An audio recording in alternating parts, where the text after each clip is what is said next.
11th class बेटा हम 146 page पे कैथेड्रल टाउन्स कर रहे हैं। इसमें दिखाया गया है कि बेटा जो रिच मर्चेंट्स हैं वो अपनी मनी को स्पेंड करते थे डोनेशन दे करके चर्चों को, और 12th सेंचुरी तक आते आते इस डोनेशन से बहुत लार्ज चर्चेस जिनको कैथेड्रल्स कहा जाता था, तो कैथेड्रल्स आर लार्ज चर्चेस, वो बनानी शुरू हो गई फ्रांस में। These belong to monasteries, but different group of people contributed to their construction with their own labor, material और money. ज़्यादातर ये कैथेड्रल टाउन्स मोनास्ट्री से लिंक्ड होते थे, मठों से, लेकिन हर तरह के लोगों का ग्रुप जो है उसमें अपना कंट्रीब्यूशन देता था उसको बनवाने में, चाहे वो लेबर की फॉर्म में दे रहा है चाहे पैसे की फॉर्म में दे रहा है। Cathedrals were built of stone and took many years to complete. ज़्यादातर ये पत्थर के बनते थे और कई साल लग जाते थे इनको बनाने में क्योंकि बहुत बड़े होते थे। इसके अलावा इनका जो एरिया है वो भी बहुत बड़ा होता था और इन कैथेड्रल के चारों तरफ भी पॉपुलेशन जो है काफ़ी होती थी। जब ये बनकर तैयार हो जाते थे तो ये पिलग्रिमेज सेंटर्स बन जाते थे, जैसे कि स्मॉल टाउन की फॉर्म में।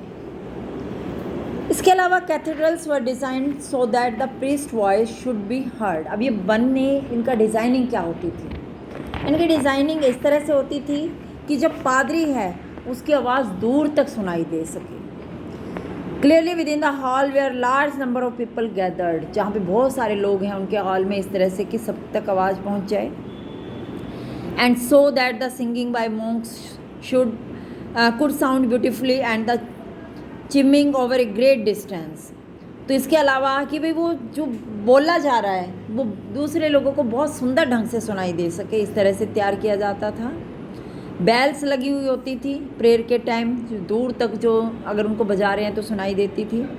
Stand glass was use for windows, खिड़कियों में इस तरह के शीशे यूज़ किए जाते थे जिससे कि आपका अंदर से सारी बाहर के दृश्य ईजिली दिखाई दे सकते हैं। During the day, the sunlight would make them radiant for people inside the cathedral.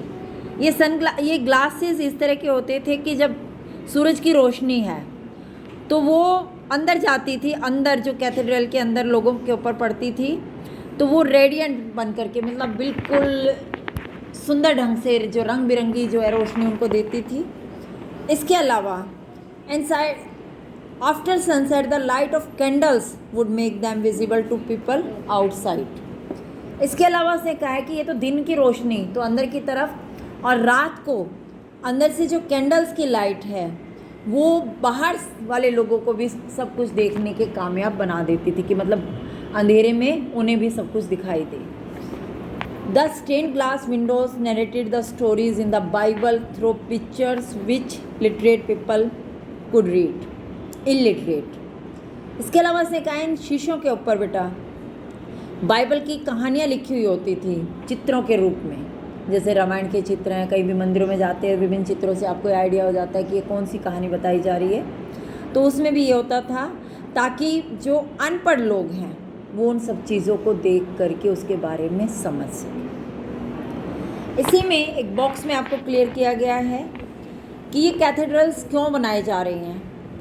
तो उसने कहा है कि जब इनएडुकेसी जो है की वजह से जब अपर्याप्त जगह होती है, फीस्ट डेज पे जब लोग सभी त्यौहार मनाते हैं तो बहुत ज़्यादा भीड़ होती है, ऐसी जगह होती है कि सब लोग इकट्ठे नहीं आ सकते। जब सारे आना चाहते हैं बहुत ज़्यादा शोर शराबा होता है, तो इन सब चीज़ों को ख़त्म करने के लिए बहुत बड़े बड़े चर्चों का जो है निर्माण किया गया जिनको कैथेड्रल टाउन्स कहा जाता है। तो इस तरह से उसने बताया है, इस पैसेज में क्लियर किया गया है कि हम ऐसे जो हैं चर्च बनाते हैं, ऐसे उनको जो है पेंट करते हैं जिसमें कि हर तरह के लोग जो हैं आकर के बैठ सकते हैं। और इनको बनाने वाले मास्टर अलग अलग एरिया से आते थे, अलग अलग जो है वो स्टाइल, विंडोज़ का अलग से स्टाइल लेके आए हैं और उसमें बहुत सारा जो है पैसा खर्च किया जाता है। ऑफिशियल मास्टर, क्राफ्टमैन्स, उन सबको अपॉइंट किया जाता है। उसने दिखाया कि and also a gold Smith, यहाँ तक कि सुनार, यानी कि उसमें सोने का काम भी होता है इनमें, who would receive their allowances, namely coins from the altar and flour from the common storehouse of the brethren. तो बता रहे हैं कि यहाँ पर सबके लिए फिर भंडार गृह भी होता है, अन्न भी होता है, सब लोग जो यहाँ पर काम करते हैं उनको सारी फैसिलिटीज़ भी अवेल की जाती है। तो ये बेटा बताया गया कैथेड्रल टाउन्स का, ये एग्जाम्पल दिया गया है। सेंट डेनिस का जो एबे है नियर पेरिस, उसके बारे में यहाँ पर आपको दिखाया गया है। तो ये टॉपिक आप प्रिपेयर करेंगे।